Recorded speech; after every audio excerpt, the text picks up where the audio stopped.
여러분 반갑습니다. 비대면 강좌 8-1 수출 제한 정책과 수출 확대 정책에 대해서 이야기하도록 그렇게 하겠습니다. 수출 자율 규제인데요.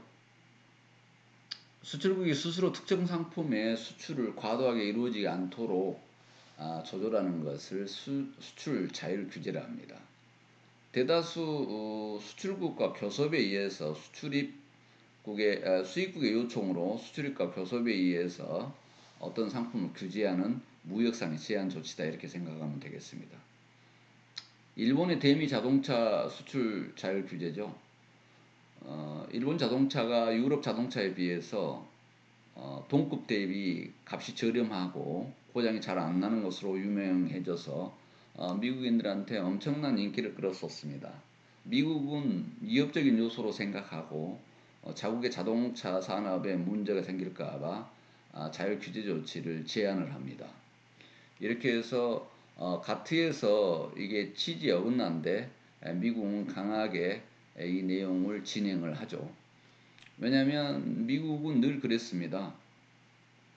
경제대국, 결국은 GDP 기준, GNP는 높은 나라가 많습니다만 GDP군, 국민 총생산은 미국이 1등 국가고 일본이 2위를 차지했는데 2위가 몇 년 전에 중국으로 바뀌었습니다.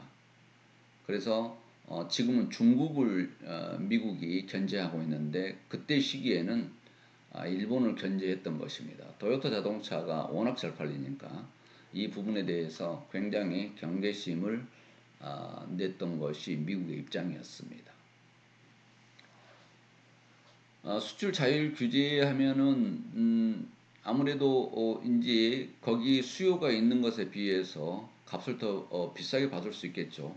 그 수출 렌트는 수출국에 기속이 되고 수입국의 수입 비용은 증가할 수밖에 없겠죠. 이 내용은 가트 원칙에 예배되는 회색지대 조치인데요.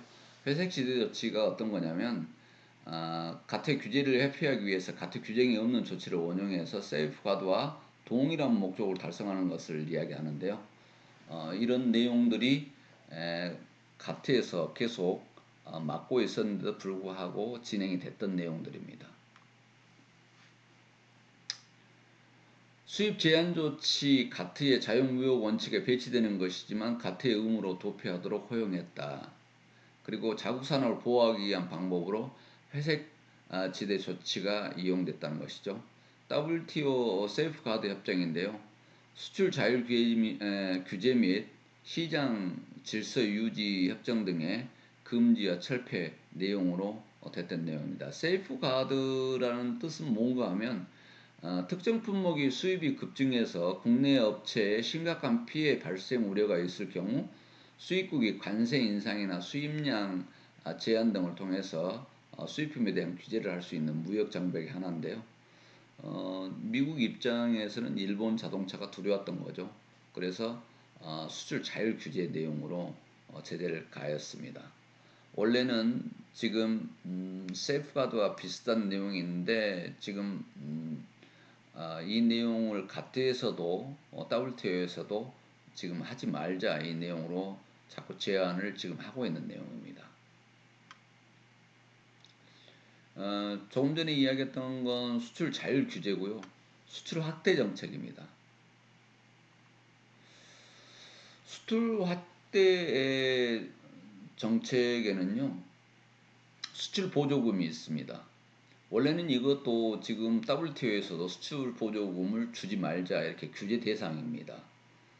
왜 그런가 하면 같은 입장에서 보조금을 주지 말고 동등한 입장에서 경쟁을 하자 하는 내용이거든요. 그래 내수 상품보다는 수출 상품에 보다 특별한 우대 조치를 해서 지급하는 직간접 교부금을 이야기합니다. 수출 보조금 중에서는 크게 한 세 가지로 구분이 되는데요. 금지 보조금, 수출 성과에 따라서 지급되는 보조금은 물론이고 수입 상품 대신 국내 상품 사용에 대해 지급되는 수입 대체 보조금도 진행이 됩니다. 그리고 조치 가능 보조금인데요. 상계 조치가 가능한 보조금을 이야기합니다. 허용 보조금은 보조금 지급이 허용되는 보조금, 말 그대로 허용되는 보조금입니다. 요건 R&D 연구 개발 지원 보조금 같은 경우 그렇죠. 그리고 지역 개발 지원 보조금, 어느 나라를 진출하는데 그 지역을 개발하기 위해서 지원을 해줍니다. 그래서 미리 이 바이어를 만나는데 전시 박람회를 출점하는데 지원을 해주거나 이런 방식이겠죠. 환경 보조금 이런 것들입니다. 우리나라도 지금 연구개발 지원 보조금을 엄청나게 많이 진행을 하고 있습니다. 이번에 코로나 진단키트가 전 세계적으로 우리나라가 히트를 치는 틈에 거기에 관련된 기업들이 너무 영세해서 나라가 그 내용에 대해서 지원을 이번에 많이 해주고 있죠.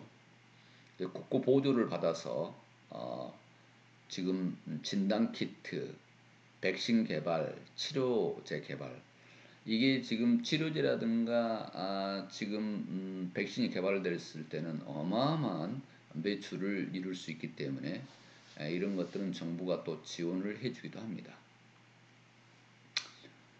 경제적 효과인데 교육 조건 효과인데요. 수출 보조금을 지급하면 수출 가격이 인하되겠죠. 교육 조건은 자칫하면 악화될 수 있습니다. 왜냐하면 상대의 나라에서 보복을 할 가능성이 높거든요. 그런 부분이 있습니다. 수출 수입 효과인데요. 수출 보조금을 지급하면 수출 가격이 인하하고 수출량이 증가하겠죠. 그러면 수출량 증대 효과가 있을 수 있다. 그래서 상대 국가에서는 불편하게 생각할 수 있는 내용이 있습니다. 자기 나라 산업을 잡아먹을 수 있기 때문에 그럴 수 있죠. 단점으로는 정상적인 경쟁력을 약화시킨다. 그러겠죠. 기업이 자생력을 가져가야 되는데 자꾸 정부 보조금을 받아서 한다는 것은 옳지 않다는 거죠. 자원의 합리적인 배분을 저해할 가능성이 있다. 국내 소비자에게는 불이익이다. 개혁 상대국으로부터 보복이나 대응 조치를 유발할 수 있다. 수출 보조금은 원칙적으로 금지되어 있기 때문에 보복이나 대응 조치를 받을 가능성이 높습니다. WTO 보조 협정과 수출 보조금인데요. 보조금은 성격이나 피해의 구제 방법에 따라서 금지 보조금, 조치 가능 보조금, 허용 보조금으로 구분이 되는데 수출 보조금은 원칙적으로 금지되어 있습니다. WTO에서 조금 전에도 이야기를 했던 내용이죠. 이렇게 해서 지금 8-1 수출 제한 정책과 수출 확대 정책에 대해서 여러분들하고 이야기를 했습니다.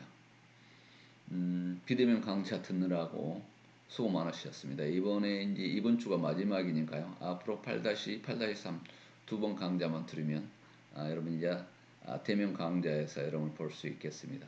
여러분 강의 듣느라고 수고했습니다.